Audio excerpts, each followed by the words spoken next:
and I know they're going to do a good job. They always do. Everybody that fills in here always does a good job, and I really appreciate each of you who are willing to do that. All right, so the book of Galatians. It's interesting. It's a bit different because, most of your letters that Paul wrote were written to individual congregations like the church at Corinth and so on, or to an individual. And this one is actually written to the churches of Galatia. And so the establishment of these churches is recorded for us during Paul's first missionary journey, Acts chapters 13 and 14. And this would include Antioch. There are a couple of different Antiochs. There's an Antioch in Syria, which is north of what we call the Promised Land. And then there's Antioch in Pisidia, which is north and west of that. And this is Antioch of Pisidia that you read about in Acts chapter 13 and 14. Lystra, Derbe, and Iconium. So there are at least 4 congregations that make up the churches of Galatia. Galatia is not a city, it's a region. And I had intended to throw a map up on the projection, and I forgot to do that. I meant to do that. Just now thought about it. But anyway, a relatively short book compared to what we've studied so far, but it covers, to me, the main issue in the first century church, and that is the issue of Judaism trying to be brought into the church. The theme, if you will, is in Galatians 2 and verse 16. So look at that verse real quick, and then we'll break the book down. Knowing that a man is not justified by the works of the law, but by the faith of Jesus Christ. Even we have believed in Jesus Christ, that we might be justified by the faith of Christ, and not by the works of the law. For by the works of the law shall no flesh be justified. And you need to notice a couple of things here. This is not insignificant. Paul does this several times in his writings, not only in Galatians, he does it throughout the book of Romans. He does it in 2 Corinthians, Ephesians.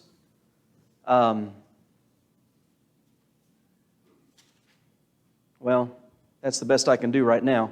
But notice what he does here, verse 16. You're not justified by the works of the law, but by the faith of Jesus Christ.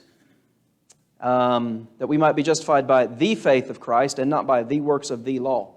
When you have that definite article, when you're talking about the works of faith and the works of the law, there's a contrast between the law of Moses and the law of Christ, the Old Covenant and the New Covenant. And Paul does that many times in his writings. So it's important to know that when you see that THE, what's called a definite article, it identifies specifically something. The law of Moses. The faith of Christ, as it says there, that's a reference to the gospel. Like, for instance, Acts chapter 6 and verse 7, a great company of the priests were obedient to the faith. Well, that's the gospel. And so that's how he uses it throughout this book. And like I said, throughout many other writings of his. He has his typical greeting in the first several verses there. And then he really gets right to it. I mean, there's no waiting around to get to the subject at hand. And that's in chapter 1, verses 6 through 9, where he's talking about differing gospels. All right? Somebody read Galatians 1, 6 through 9 for us, please.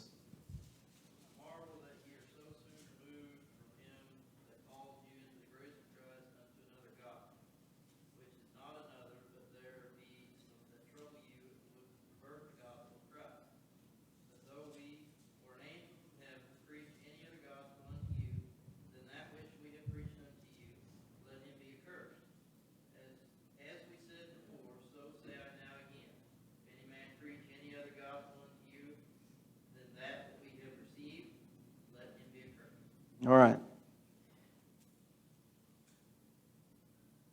You notice at the end of verse 6, unto another gospel, which is not another, verse 7. The New King James identifies that these are different words. To a different gospel, verse 6, which is not another.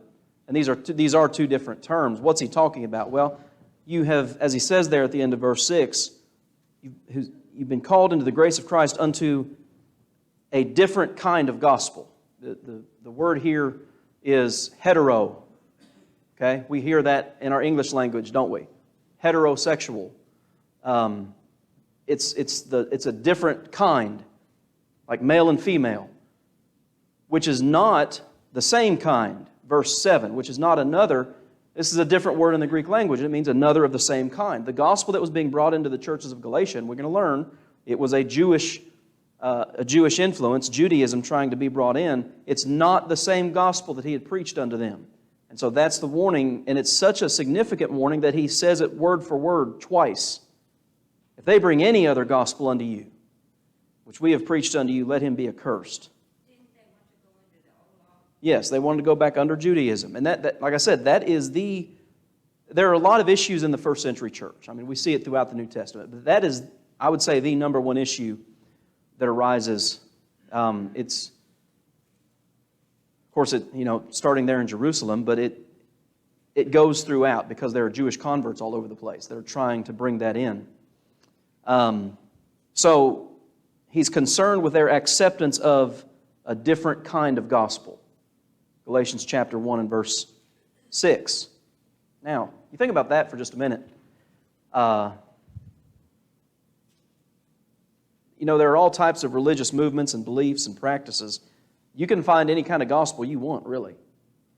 And so this warning didn't expire with the first century, is what I'm saying.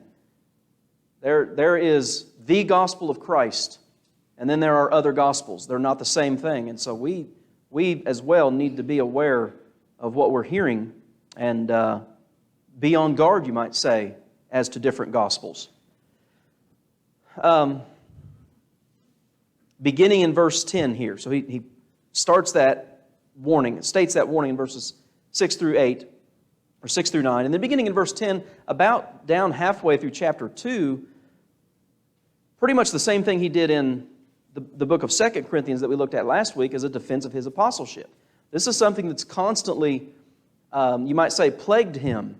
It's like wherever he goes, people follow him, and they stir up the city where he went, and he leaves, and they keep stirring up trouble about Paul. He experiences the same thing here. So you look at chapter 1 and verse 11. Somebody read that. Galatians 1:11.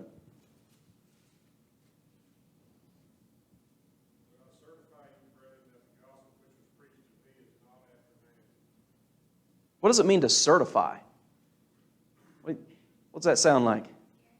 I guarantee you, this is no small thing he's talking about. It's very serious business, absolutely. Now, so you have that in verse 11. It was not after man. Okay, in other words, man is not the source. Now look back up in chapter 1 and verse 1 and notice the words here. Paul, an apostle, not of men, neither by man. Now that sounds kind of repetitive to us, doesn't it? King James says, neither of man, neither by man. Well, the first of there is really from. Man is not the source of it, and it didn't come through the agency of man. Man didn't source it and then pass it on to Paul. That's what he's saying there with those two ofs. The New King James says, not from men nor through man. And that's better. That's right. Man didn't originate it, and man didn't pass it on to Paul. It came through Jesus Christ and God the Father who raised him from the dead. So this is a big part, the first half of Galatians is the source of Paul's gospel. It wasn't man, because that seems to be the charge. Well, he was baptized and then he conferred with some people as to what to preach and how to conduct himself so that he would be accepted. So he begins then a defense. Verse 12, for I neither received it of man, neither was I taught it. I didn't go to class anywhere to learn the gospel. It was by the revelation of Jesus Christ. For you've heard of my... And then he goes into...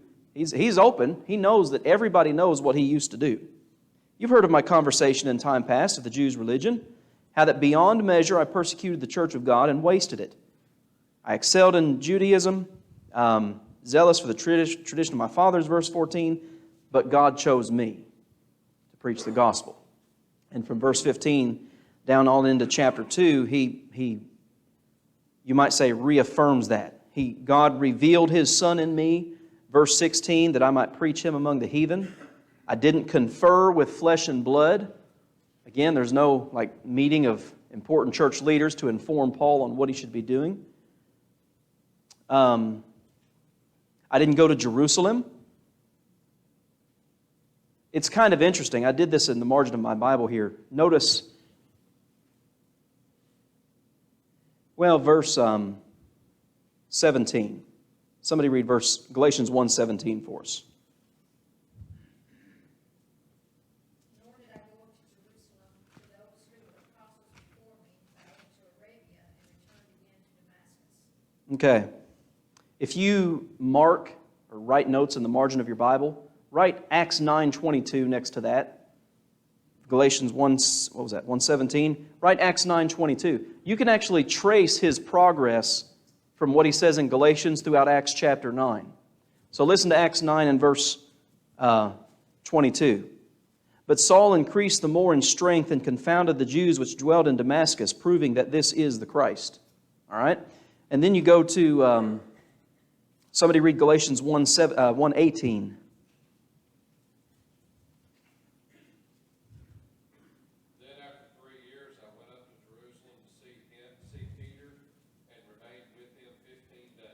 Okay, next to that verse you might write Acts 9:26, because that's the next step. So Acts 9:26 says, when Saul was come to Jerusalem, he essayed to join the disciples, but they were all afraid of him and believed not that he was a disciple. Now that kind of makes sense, doesn't it? You think about it.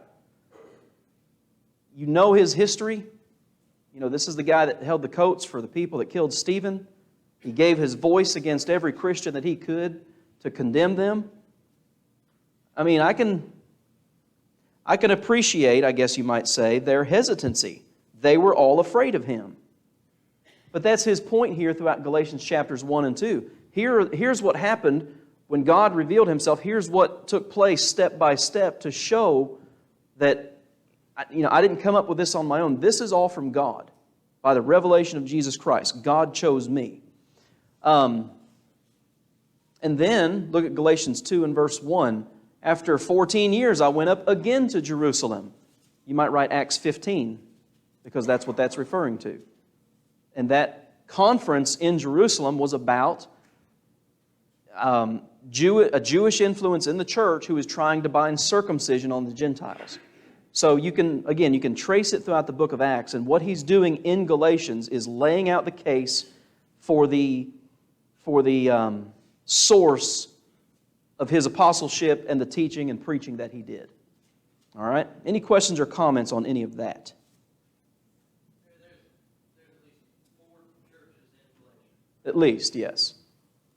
And there's an obvious issue with false teaching trying to be brought into it. In the area of Galatians, are there other denominations and churches there, or is this just they're trying to bring that in and individuals going about? Or do you think there's actually like set up church where people meet at this point? Does that make any sense? No. Maybe to somebody else, but say it again. So like we've got a Church of Christ here, Yes. and down the road there's Baptist church. Okay, I got you. Is it like that in Galatians? No, it's because so far as we know, Paul's taking the gospel there. He and Barnabas were called out to do this work, and that's the first part of Acts 13. And it's a little bit later in Acts 13 when he gets to that region and starts preaching. And then you get to Acts 14, and they go back through that area again. They confirm the churches. They establish elders in every congregation. But no, so far as we know up to this point in time, there's no other church there. It's just now the gospel's gone there, and now the church is established. And they're, denominational-wise, no, not at all. But there's false teaching. But and it's Judaism, yes. Which essentially is kind of the beginning of issues that lead to denomination. Oh, yeah. Opinions, all that. Yeah. They were having a hard time accepting the new covenant, Yes. The Jews were, and what they were struggling with the most was the acceptance of the Gentiles. That was the issue. Was not the first deviation mainstream when the Catholic Church began to organize? Was that not the first deviation? In terms of Organized, yes. The first departures of church history are in the realm of leadership, which, in an extremely small nutshell, leads to the papacy. But Paul warned that from Acts chapter 20 to Ephesus. When I leave here, talking to the elders, he said, there are going to be men that arise from among yourselves, elders, that are going to draw disciples. And it doesn't take long into the second century, and really it takes off later second century, third and fourth century, where congregations would pick one. They didn't call them elders, they called them bishops. There became a bishop of each congregation, and they would have these councils, and they would have you might say, a representative from each congregation, which ultimately lends itself to the College of Cardinals, bishops, and the papacy. Can you think of a better example that God could have done by choosing Paul to become apostle, the one that persecuted the church so severely, and then was converted to Christ? Yeah. Without Paul, we would have a lot less knowledge of our beginnings. Yes. Paul, one way that I've said it before, because he talks about this a few times in his writings. He talks about it here in Galatians 1. He talks about it in 1 Timothy chapter 1. He calls himself the chief of sinners as he's looking back at what he did as compared to what God did for him through his grace. He said, by the grace of God, I am what I am. He says that in 1 Corinthians 15. So he talks about it several times. One way I've kind of framed it in my mind is, okay, so God is all-knowing and all-powerful. He sees Saul and what he's doing and what he's capable of.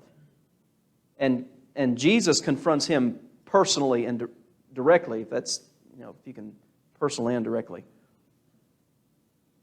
And Paul seems to be the kind of man that when he's confronted with the truth, he's not going to fight against it. In fact, he says in 2 Corinthians 13, I forget what verse it is, 2 Corinthians 13, verse 8, we can do nothing against the truth. Paul's that kind of an individual. And I think you obviously see the wisdom of God, but also the providence of God in using a man like Saul. Yes? Don't you imagine that this is exactly what these Jewish false teachers are coming in accusing Paul of? This guy can't be doing this. And they go through the list of things that he had done. Yes. And so that's what he's trying to establish, that yes, that was me, but No doubt about it. No, yeah. I can't think of anything that they could be accusing me other than he's not an apostle. He wasn't one of those 12. Right. And the reason he wasn't one of those 12 is because he was trying to kill him. Yes. I think you're onto something there. In fact, a little bit later in the book of Galatians, he talks about that if he were to preach circumcision, then the persecution of the cross would cease for him. If he were preaching what they wanted him to preach, which he wasn't, he wouldn't be going through what he went through. But I don't doubt that for a minute that's part of what they used against him, trying to hinder him. Yes. No doubt about that. Okay, so let's see here. And this is interesting too. Galatians 1:22. After his conversion, 3 years he goes up to Jerusalem, verse 18. And look at verses 21 and 22. He says, afterwards I came into the regions of Syria and Cilicia and was unknown by face unto the churches of Judea. He'd never even been there to be known by the church in that sense. But all of that, he's saying all of that to verify the fact that the gospel he was preaching, again, back to chapter 1 and verse 1, was not from man. That wasn't the source, and it wasn't through man. That wasn't where he was taught. It was all from revelation. And 122 points that out even further. Judea would be that region southern of Jerusalem. Yes. God knew that he would face this. Yeah. Would happen. So was it like exposure for the Jews, or talking about the conversion of Saul? The opposition that he would face, just Oh. what this is all about. And they're questioning You know, it's hard to say, I guess it's near impossible to say what God knew, but you see His wisdom, I think, in all of it. One of the, when, necessary, hmm? in a way, it's necessary in order for, ultimately, all of that cause other people to leave down the road. You know what I mean? I don't know, just develop the Gentiles or eventually Yes. more accepted, And Paul writes about that, the Jewish response to the gospel, which was even against him, terrible, and then how that led to the fullness of the Gentiles. He spends 3 chapters in Romans talking about that. There's something else that came across my mind, Timber, as you were talking, and I can't pull it back up at the moment. He was a great example of how the gospel was for all. Yes. Anybody. If Paul can be saved, if Saul can be saved, anybody can be saved. Super good example of that. Yeah. If he can be saved or changed, anybody. And that's what the gospel's designed to do. It's this very man who wrote the gospel is God's power to salvation. That's where the power is. And it took a murderer and made him into somebody who would die for anybody, any number of people, all over the Roman Empire because of his work. It's like he said there towards the end of 2 Corinthians, the more I love you, the less I'm loved. But, he said, I'm willing to spend and be spent for you. And that's coming from the mouth of a man who used to, as he says in Acts 26, when they were up on trial, I gave my voice against them, and I compelled them to blaspheme. You think about that. That word compel in the Greek in Acts 26, I think it's verse 11, it means he forced them with physical violence to blaspheme the name of Christ. If he can be saved, anybody can be saved. I think one of the challenges, and this is kind of off subject, you might think a bit.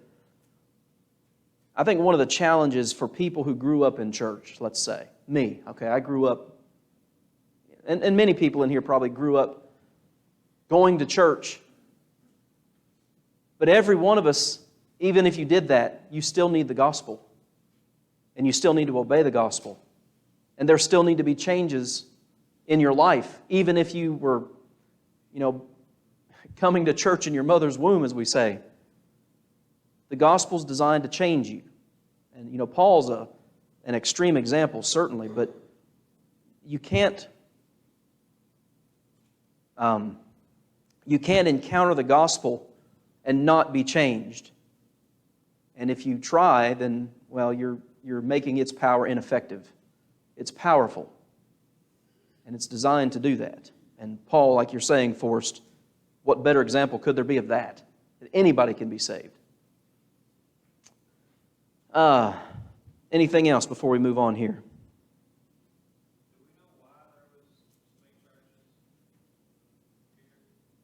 Well, Galatia, you mean in Galatia? It's just a region. Look, well, I can't tell you what page because you don't have the same Bible I have. This one Bible I've got here has the best maps I've ever seen in a Bible. And I'm sure there's better ones, but I really like this one. So, you look at you may have a map in your Bible that has the missionary journeys of Paul, and they're each one labeled with different lines. So for instance, in mine, Jerusalem is in the very bottom right-hand corner of the map.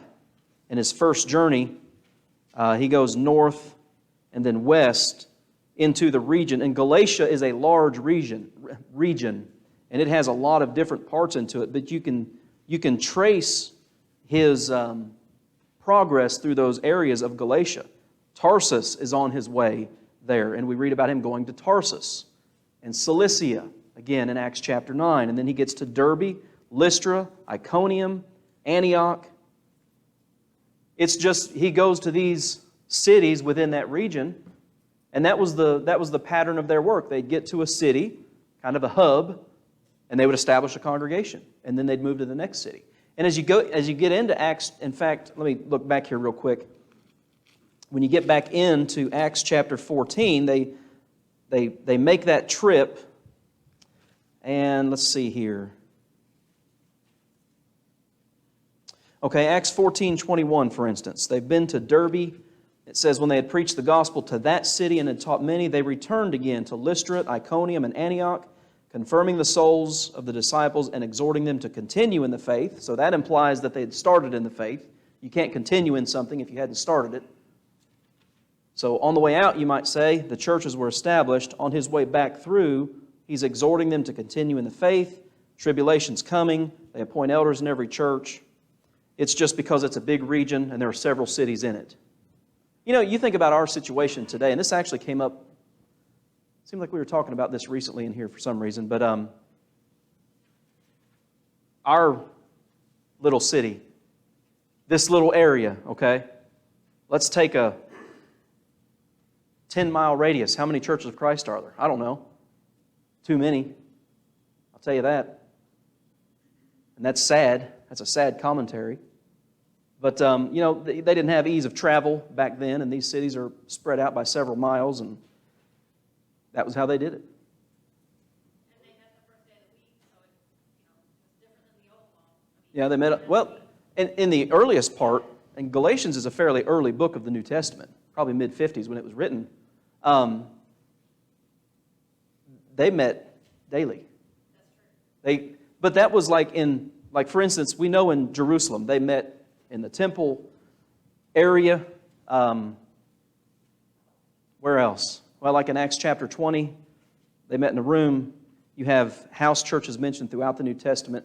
They met in a variety of areas. The command was to meet. The command was not where to meet, just you meet on the first day of the week. But they met in the initial processes every day and studied and prayed together and helped one another. It wasn't like that's kind of, I think, one thing we miss a bit with our, let's call it our formal assembly. It was not like this at all. They didn't have a church building where they all came and sat on pews and had a discussion like this. They were in a field, let's say, or somebody's house. Or when we say the temple, a lot of times we think of just the structure of Solomon's temple, but the temple's surrounded by walls and it has courtyards and other areas around it. They didn't go necessarily into the temple itself all the time, but they met in the courtyards and such. But they met all the time. And it was just it was a communal, what's the word? Communal atmosphere. They had a court of the women, yes, in the temple area. So it was quite different than what we're used to today. There used to be, I think, 27 different congregations before the county as a kid. A lot of them dispersed and consolidated. Yes. Back then, we didn't have modern transportation roads we have now.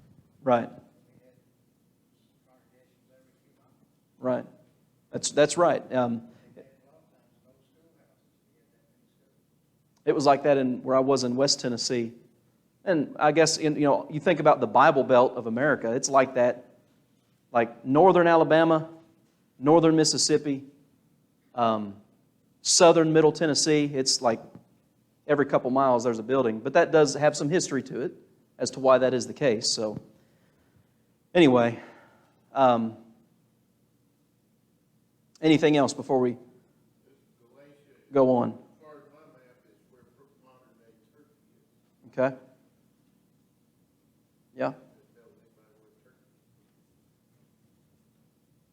I have a question here from a viewer on the live stream. Could part of the problem have been like those leaving denominations that carry parts of their past belief until they grow in the faith? That possibly the same. I think that's exactly what happened with Judaism. I mean, they didn't have to contend with denominationalism in the first century. It didn't exist. They had to contend with Judaism. And then certain aspects of other pagan religions. Colossians, when we look at Colossians, we'll talk about that. Asceticism, denying the body because the flesh is evil. That was something. So what I've called it before is they bring baggage with them sometimes. How many years were they in Judaism was about 1,500 years from Sinai to Christ. Yeah. I mean, hey, if it was good enough for my parents, it's good enough for me. That's not a new mentality, All right, let's move on here. Another evidence of his apostleship was his rebuke of Peter. That's quite an account. Chapter 2, verses 11 through 21, Peter struggles with this, and you see it throughout the New Testament. The Jewish influence. No Jews around, I'll eat with the Gentiles. The Jews show up, I'll go back with the Jews only. And that's called hypocrisy. And he wasn't living according to the truth of the gospel. And so Paul withstood him to the face. Chapters 3 and 4, a contrast of the law. Here again, the law versus the Spirit. And it's very detailed. 2 reasons are given. Look at Galatians 3:19. I've got to wrap it up quickly here. Galatians 3:19. He asked the question, what purpose did the law serve? 2 reasons, he states. It was added because of transgression. One thing that the law of Moses did was it told you what sin was and what the consequences were. You can, if you might make notes, write Romans 7 through 12. It says basically, in an extended version, the same thing. I would not have known lust unless the law had said, thou shalt not covet. So, the law was given, number 1, to show you what sin is and what its consequences were. But then you have the duration of the law. Until what? Verse 19. Until the seed should come. And who's the seed? Christ, verse 16. It had a purpose and it had a duration. Okay? So Galatians 3:19 is extremely important. You look at verse 23, before, the King James here says, before faith came. Well, it's the faith. Before the faith came, we were kept under the law. But when the law came, when the faith came, we were freed from that. And now we're children of God in Christ. Chapter 4 just continues that. And in fact, in chapter 4, verses 21 to 31, there's an allegory of Hagar and Ishmael and Sarah and Isaac. And he talks about the fact that Hagar and Ishmael represent bondage. They represent the old law. And we're not under that bondage anymore. And Sarah and Isaac, that represents the promise that was given to Abraham, and it represents the Jerusalem which is from above. It's not the Jerusalem here on earth. It's the heavenly Jerusalem, which is the church. And if you're a Christian, that's what you're a part of. So Galatians 4, 21 to 31 is a quite an interesting passage to study. So, because of that, stand fast in the liberty wherewith Christ has made us free, and be not entangled again with the yoke of bondage. Don't go back under the old law. Because here's the thing, and people even today struggle with this, like Sabbath day. Look at Galatians 5, verse 3. For I testify again to every man that is circumcised that he is a debtor to what? To do the whole law. You can't just pick one aspect of it. If you're going to keep it, you got to keep it all. But then he goes further. Okay, if you're going to do that, the whole law, Christ has become of no effect unto you. If you're going to try to be justified by the law, you have fallen from grace. You cannot follow the law of Moses and be in the grace of God. You fall from it. So what do? Well, you walk in the Spirit. Galatians 5, 16 through 26. And that you have the works of the flesh versus the fruit of the Spirit. You've got to walk in the Spirit, be led by the Spirit, and put to death the desires of the flesh. And then chapter 6 is just various admonitions, restoring Christians who have fallen away. Verse 6, sharing with one another. If you look at the King James in verse 6 says, let him that is taught in the word communicate. That word comes from a Greek word that means to share. This is a financial concept. You got somebody teaching, and, well, you share in all good things with him who teaches. And not only that, you do good unto all men, but especially unto those who are of the household of faith, verse 10. And then,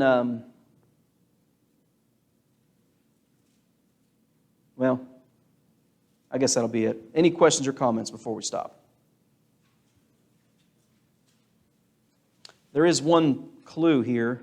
This is kind of interesting, and you can study it on your own. Look at Galatians 4:12 through 16. He talks about his time among them, and he says that you receive me as an angel of God. I think that word just means messenger there. That's the word angelos is the Greek word. It just means messenger. Context will tell you whether it's an angelic being or perhaps a messenger. I think this is just a messenger. But he says, my trial, which was in my flesh, you despise. He had something wrong with him physically. A lot of people think this is his thorn in the flesh. And he says in verse 15 that you would have plucked out your own eyes to help me. Some people think that his thorn in the flesh was his eyesight because of this passage here. It's possible. Seems reasonable, but thought I'd point that out. He also, when he found out this, said he wrote it himself. Yeah. See what large letters I've written to you. Which, is he writing big because he can't see well? I don't know. Okay, guys, appreciate your attention.